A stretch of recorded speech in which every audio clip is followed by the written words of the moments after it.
Permettez-nous de vous faire un court résumé de ce qu'est le bégaiement en tant que trouble. Non pas pour vous donner des cauchemars associés au calcul des disfluidités dans vos anciens TP, mais plutôt pour vous remettre dans le bain parce que toutes ces notions sont bien loin. Vous rappelez-vous que l'incidence du bégaiement dans la population générale est d'environ 5%? Considérant que la population québécoise actuelle est de 8 215 000 personnes, cela voudrait dire que plus de 400 000 personnes bégaieraient à un certain moment dans leur vie. Ceci n'est pas négligeable, surtout que ce pourcentage serait supérieur en bas âge. D'où l'importance d'être bien informé sur ce trouble de parole et d'être équipé pour répondre aux mille et un mythes et fausses conceptions l'entourant. Pour sa part, la prévalence du bégaiement se limite à 1% de la population. Rappelons-nous également que l'âge moyen d'apparition de ce trouble de parole se situe entre 2 et 4 ans, avec 95% des personnes bègues pour qui le bégaiement se présentera avant l'âge de 4 ans. Son apparition est le plus souvent soudaine, c'est-à-dire du jour au lendemain, mais elle peut également se faire à l'intérieur d'1 à 2 semaines ou encore de façon plus graduelle chez certains. Pour mieux comprendre le bégaiement, il faut savoir qu'il s'agit d'un trouble de fluidité, et donc qui se caractérise principalement par la présence de dysfluidité. Ces dysfluidités peuvent être typiques du bégaiement, communément appelées les DTB, ou non typiques du bégaiement, ce que nous appelons en jargon orthophonique les autres dysfluidités, ou encore les AD. Petite parenthèse de rappel, on compte 4 types de DTB, dont les répétitions de mots monosyllabiques, les répétitions de parties de mots, les prolongements audibles et les blocages. Les AD, quant à eux, consistent en des répétitions de mots polysyllabiques, des répétitions de syntagmes, des révisions de phrases, des phrases avortées et des interjections. Fin de la parenthèse. Pour que le bégaiement soit considéré comme un trouble, plusieurs caractéristiques doivent être réunies. Chez l'enfant d'âge préscolaire, en termes de fréquence, 3% et plus de syllabes doivent être bégayées. Quant au type de dysfluidité, les DTB doivent être présentes en majorité sur les AD pour un minimum de 50% de l'ensemble des dysfluidités.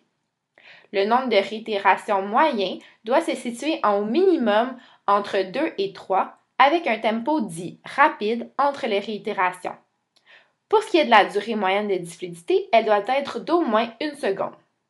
En ce qui a trait aux autres caractéristiques du bégaiement, telles que les tensions et mouvements associés, ou encore la conscience du trouble et des émotions qui y sont liées, elles peuvent être présentes, mais ne sont pas obligatoires dans l'établissement du diagnostic différentiel. Chez l'enfant d'âge scolaire, l'adolescent et l'adulte, les caractéristiques du bégaiement, quoique similaires, diffèrent légèrement de celles présentes chez l'enfant d'âge préscolaire. En termes de fréquence, on parle toujours de 3% et plus de syllabes bégayées. Quant au type de dysfluidité, les DTB doivent être présentes en majorité sur les AD ou tout simplement être plus fréquentes que ce qu'on retrouve dans la population générale. On s'attend au même nombre de réitérations, mais le tempo rapide n'est pas une caractéristique clinique essentielle. Pour ce qui est de la durée moyenne des dysfluidités, elle doit être de plus d'1 seconde. Enfin, en ce qui a trait aux autres caractéristiques du bégaiement chez ces 3 populations, telles que les tensions et mouvements associés, un débit plus rapide et la présence de réactions émotives, elles sont souvent présentes sans toutefois être obligatoires dans l'établissement du diagnostic différentiel. Mais, bonne nouvelle pour les enfants et aussi pour leurs parents, une grande proportion de jeunes enfants, soit 80% d'entre eux, verront leur bégaiement disparaître sans avoir eu recours à un traitement formel. C'est ce qu'on appelle la récupération naturelle. Comment l'expliquer? Parmi les possibles causes suggérées, on retrouve des processus de guérison biologique, la maturation, des facteurs environnementaux ou encore une intervention externe comme celle provenant du parent lui-même. Pour un enfant qui vient de commencer à bégayer, ses chances de récupérer naturellement sa fluidité sont de 65 à 80% dans les 3 à 5 ans suivant l'apparition du bégaiement. Parmi les facteurs associés à une récupération naturelle chez l'enfant, on retrouve la rémission du bégaiement dans la parenté, le fait d'être une fille, l'apparition précoce du bégaiement, c'est-à-dire avant 36 mois, une tendance à la baisse des DTB, du nombre de réitérations entendues et de la fréquence des blocages et des prolongements, tout cela dans la première année d'apparition. Rappelons aussi que la sévérité du bégaiement à son apparition ne laisse rien présager quant à la récupération. C'est plutôt l'évolution au cours de la première année qui est importante.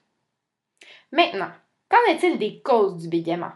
Voilà une question qui mérite d'être répondue à la lumière des plus récentes recherches, car ce sont certainement les causes du bégaiement qui sont au cœur des plus importantes fausses croyances entourant ce trouble. Rappelons d'entrée de jeu que les facteurs émotionnels ne causent pas le bégaiement. Bien que les aspects psychologiques puissent aggraver le problème, agir comme facteur déclencheur ou influencer positivement le traitement. Ainsi, l'apparition du bégaiement ne peut s'expliquer par la personnalité ni le tempérament du client, mais on ne peut nier l'importance des interactions entre les aspects psychologiques et la mécanique de la parole dans ce trouble. C'est plutôt les facteurs génétiques qui détiennent le rôle principal dans l'apparition du bégaiement et possiblement dans la persistance du trouble à l'âge adulte. En effet, ils expliqueraient la majeure partie du trouble, soit de 70 à 80%, laissant d'autres facteurs environnementaux jouer un certain rôle. Jusqu'à présent, certains gènes et chromosomes liés au bégaiement ont été identifiés, mais leur rôle dans le développement cérébral doit encore être spécifié.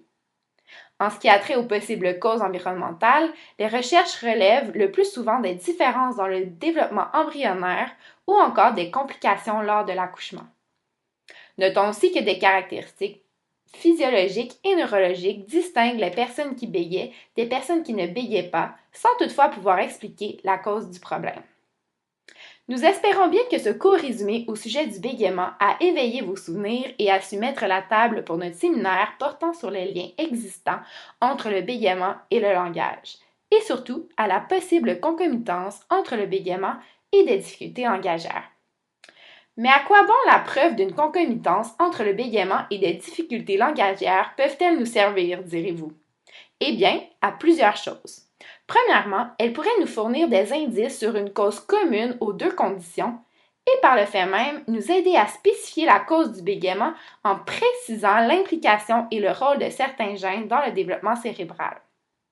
Deuxièmement, si un lien est établi, il pourrait être possible de prédire l'apparition du bégaiement chez certains enfants présentant des difficultés langagières reconnus comme ayant un haut taux de concomitance avec le bégaiement et même de prédire la persistance ou non du trouble. Enfin, la preuve d'une concomitance permettrait l'avancement de la recherche en ce qui a trait au développement de traitements efficaces auprès des patients présentant un bégaiement et des difficultés langagières. Voici les raisons qui ont motivé notre choix de sujet pour aujourd'hui, soit le bégaiement et le langage, où en sommes-nous? Ainsi, tous les éléments nécessaires à une bonne pratique basée sur les données probantes vous seront présentés lors de ce séminaire qui, nous l'espérons, sera pertinent et enrichissant pour votre future pratique.